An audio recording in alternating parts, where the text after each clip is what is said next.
couple of things that brought this to light. So firstly, we had a meeting very recently with Titleist, who showed us the new SM9 wedges, and we were then potentially going to go and review them. We've not done yet. We may do, we may not. It's very hard to review a wedge. That meeting was very brief. It was basically showing us the new wedges, telling us the key technology, and giving us some samples. Done. I think now there are, I should have actually got this exact number, but somewhere in the region of 20 or 30 different actual wedges you can get. And that's before, from Vokey, Titleist Vokey, before look at the different colours, you can get the different finishes. So there's about 6 different grinds.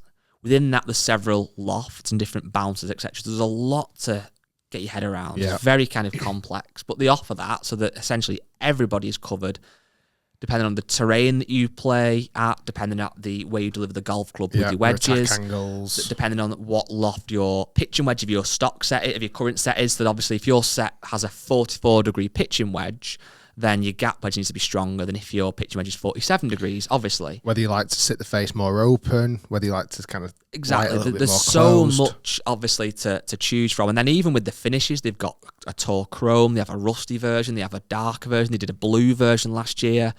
And that is ultimately Titleist, who are, in my opinion, make some of the best wedges, trying to cater for basically everybody and make sure that nobody is left wanting.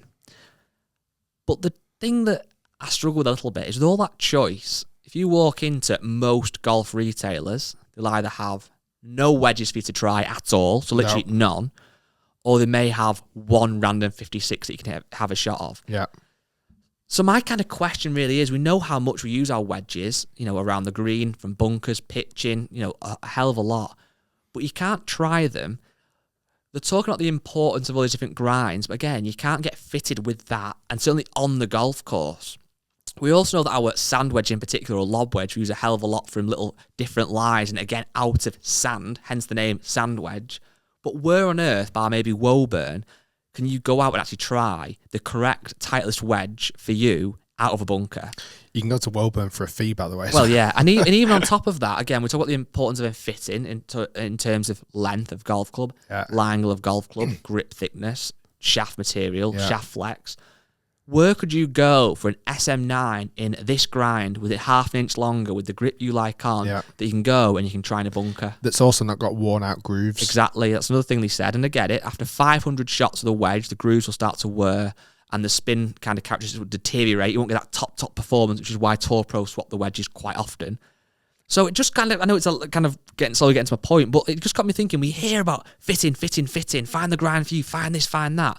But where can you go to actually try them all? I would say right now there's a couple of categories which are still not perfect, but are as close to being as perfect as they can for fittings. Yes. Things like drivers. Yes. Drivers is probably the category where you are almost as close to being fitted. Everything's on a flat playing surface when you hit driver. Yep. It's very controlled. When you go for a fitting, obviously you've been a fitter in the past, you'll have a selection of heads, pretty much all the lofts, but now with the loft sleeve, you can tinker and tweak. You'll have an array of shafts, and sometimes even those shafts have different thickness of grips. Yeah. They're probably the only things that you can't carry every selection of, all the shafts in every single combination of grip. But near enough, you can get it dialed in. You've got a launch monitor, you can pretend you've got on a hole. Sometimes you actually get fitted on a hole if you need to. Yeah. It's pretty close.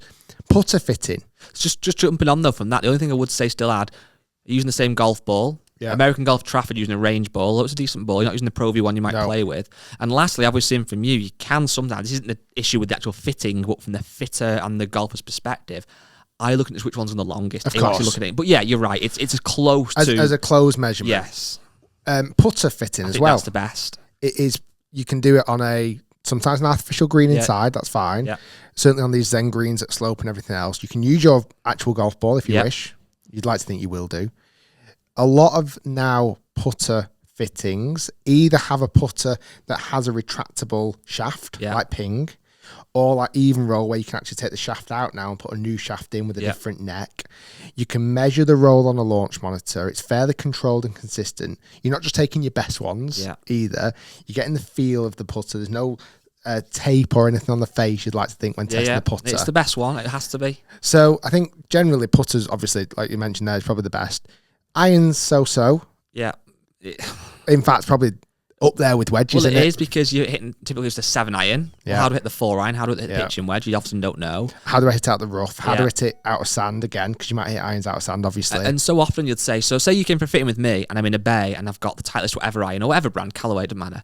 And I said to you, right, Rick, I'm going to put in the stock shaft, hit. You're quite strong and your next 100, bang, bang, bang. Actually, that works really well. But you're a bit taller, so you need a quarter of an inch longer. I'm not got that shaft to try though. Yeah. So we're going to have to order it blind and hope it works. Yeah. And then even ordering it blind, what will that do to affect the lie angle of the golf club, or the weight of the golf club, or the way it sits at address? Yeah, that's actually a really good point. So irons and wedges are really the categories where it's the industry is letting you as golfers down. And then do you want to know a bit more juicy gossip? So not even juicy gossip, but something else I thought about. I spoke to a golf brand today. I'm not going to name which brand it is. It's irrelevant. And asked one of the people who is an opinion I trust and I would agree with. Said if you were fitting a decent player, now determine that how you want decent, but if you're fitting a decent player and in your testing, and again, how you come to the conclusion is up to you, whether it be on a lie board, which is quite dated now, or on GC Quad or whatever it might be, and they came up as needing 1 degree upright in their iron. Would you consider 1 degree enough to quantify ordering a custom set? The answer was yes, I would. 1 degree is enough to quantify, ordering them custom. So I said that's fine.